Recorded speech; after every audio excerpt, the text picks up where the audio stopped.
ਅਗਲੀ ਖਬਰ ਵੱਲ ਚੱਲੀਏ। ਆਪਣੇ ਗੁਆਂਢੀ ਮੁਲਕ ਕੈਨੇਡਾ ਦੇ ਵਿੱਚ ਅੱਗਾਂ ਨੇ ਤਬਾਹੀ ਮਚਾਈ ਹੋਈ ਹੈਗੀ ਆ। ਨਾਰਥ ਵੈਸਟਰਨ ਟੈਰੀਟੋਰੀਜ਼ ਦੇ ਵਿੱਚ ਬਹੁਤ ਸਾਰਾ ਏਰੀਆ ਆ, ਲੋਕਾਂ ਨੂੰ ਇਵੈਕੂਏਟ ਕੀਤਾ ਗਿਆ। ਸਿਚੁਏਸ਼ਨ ਇੱਥੇ ਤੱਕ ਬਣ ਗਈ ਆ ਵੀ ਇੱਕ ਯੈਲੋ ਨਾਈਫ ਜਿਹੜਾ ਟਾਊਨ ਆ, ਉਹਦੇ 20,000 ਦੇ ਕਰੀਬ ਰੈਜ਼ੀਡੈਂਟਸ ਆ, ਸਾਰਿਆਂ ਦੇ ਸਾਰਿਆਂ ਨੂੰ ਹੀ ਉੱਥੋਂ ਇਵੈਕੂਏਟ ਕੀਤਾ ਜਾ ਰਿਹਾ। 230 ਅੱਗਾਂ ਇਸ ਟਾਈਮ ਲੱਗੀਆਂ ਹੋਈਆਂ ਕੈਨੇਡਾ ਦੇ ਵਿੱਚ।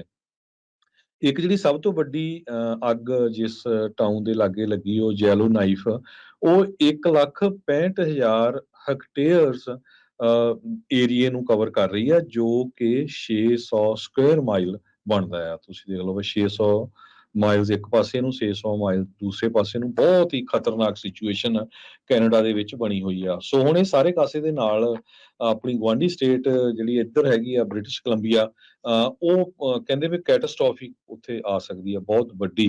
360 ਦੇ ਕਰੀਬ ਅੱਗਾਂ ਇਸ ਟਾਈਮ ਲੱਗੀਆਂ ਹੋਈਆਂ ਬ੍ਰਿਟਿਸ਼ ਕੋਲੰਬੀਆ ਦੇ ਨੇਬਰਿੰਗ ਏਰੀਆਜ਼ ਦੇ ਵਿੱਚ।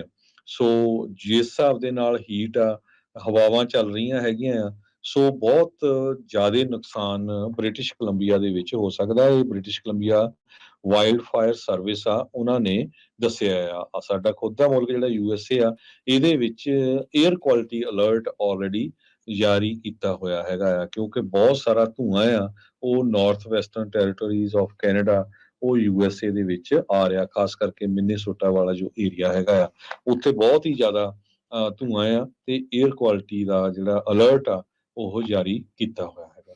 ਜੀ, ਵਾਈਲਡ ਫਾਇਰਸ ਦੀ ਗੱਲ ਕਰਦੇ ਜਾਈਏ, ਹਵਾਈ ਦੇ ਵਿੱਚ ਜੋ ਨੁਕਸਾਨ ਹੋ ਰਿਹਾ ਆ, ਉਹ ਲਗਾਤਾਰ ਆંકੜੇ ਜਿਹੜੇ ਉਸ 'ਤੇ ਵੱਧਦੇ ਜਾ ਰਹੇ ਆ। ਮੌਈ ਵਾਈਲਡ ਫਾਇਰਸ ਦੇ ਕਰਕੇ ਹੁਣ ਤੱਕ ਮਰਨ ਵਾਲਿਆਂ ਦੀ ਸੰਖਿਆ ਵੱਧ ਕੇ 111 ਹੋ ਚੁੱਕੀ ਆ ਤੇ ਇਹ ਮੰਨਿਆ ਜਾ ਰਿਹਾ 1000 ਤੋਂ ਵੱਧ ਲੋਕ ਅਜੇ ਵੀ ਲਾਪਤਾ ਨੇ। ਇਸ ਟਾਈਮ ਟੈਨਸ਼ਨ ਜਿਹੜੀ ਆ ਉਹ ਵੱਧ ਰਹੀ ਆ।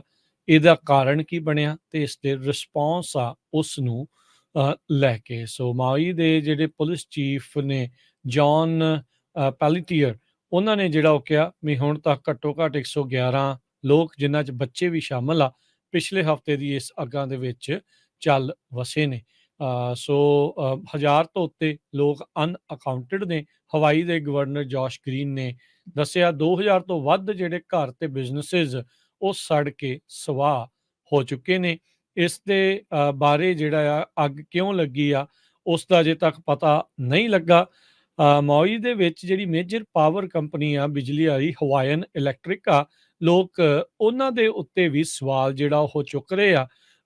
ਸਵਾਲ ਇਹ ਵੀ ਕਰ ਰਹੇ ਆ ਵੀ ਭਾਈ ਉਹਨਾਂ ਨੇ ਆਪਣੀਆਂ ਪਾਵਰ ਲਾਈਨਸ ਸ਼ਟ ਡਾਊਨ ਕਿਉਂ ਨਹੀਂ ਕੀਤੀਆਂ, ਜਦੋਂ ਤੇਜ਼ ਹਵਾਵਾਂ ਦੇ ਕਰਕੇ ਇੱਦਾਂ ਦੇ ਅੱਗ ਲੱਗਣ ਦੇ ਆਸਾਰ ਬਣੇ ਸੀਗੇ। ਹਵਾਈ ਇਲੈਕਟ੍ਰਿਕ ਨੇ ਪਬਲਿਕਲੀ ਇਹ ਆਖਿਆ ਸੀ 2019 ਦੇ ਵਿੱਚ ਵੀ ਉਹਨਾਂ ਨੇ ਡਰੋਨ ਸਰਵੇਜ਼ ਕੰਡਕਟ ਕੀਤੇ ਆ, ਉਹਨਾਂ ਏਰੀਆਜ਼ ਨੂੰ ਪਛਾਣਿਆ ਆ ਜਿੱਥੇ ਅੱਗਾਂ ਲੱਗ ਸਕਦੀਆਂ ਆ, ਤੇ ਹੁਣ ਤੱਕ ਉਹਨਾਂ ਨੇ ਪਿਛਲੇ 3 ਸਾਲਾਂ 'ਚ 2019 ਤੋਂ 22 ਤੱਕ ਮਹਿਜ $2,45,000 ਇਨਵੈਸਟ ਕੀਤੇ ਆ ਇਹ ਵਾਈਲਡ ਫਾਇਰ ਦੇ ਨਾਲ ਸਪੈਸੀਫਿਕ ਪ੍ਰੋਟੈਸਟ ਕਰਨ ਦੇ ਪ੍ਰੋਜੈਕਟਸ ਦੇ ਉੱਤੇ ਜਿਹੜਾ ਆ ਇਹਨਾਂ ਨੇ ਇਨਵੈਸਟ ਕੀਤੇ ਆ ਬਚਾਉਣ ਦੇ ਲਈ। ਸੋ ਲੋਕ ਉਹਨਾਂ ਦੇ ਉੱਤੇ ਵੀ ਉਂਗਲਾਂ ਜਿਹੜਾ ਉਹ ਉਠਾ ਰਹੇ ਆ, ਪਰ ਹੁਣ ਅੱਗੇ ਕੀ ਹੋਊਗਾ, ਕੀ ਕਾਰਨ ਇਸ ਦੇ ਵਿੱਚ ਲੱਭਦੇ ਆ, ਇਹ ਇੱਕ ਵੱਡੇ ਜਿਹੜੇ ਸਵਾਲ ਹੋਣਗੇ। ਡੈਡਲੀਐਸਟ US ਫਾਇਰ ਪਿਛਲੇ 100 ਸਾਲਾਂ ਦੇ ਵਿੱਚ ਇਹ ਹਵਾਈ ਦੀ ਲਹਾਨੀਆਂ ਤੇ ਮੌਈ ਵਾਈਲਡ ਫਾਇਰਸ ਬਣ ਚੁੱਕੀਆਂ ਨੇ।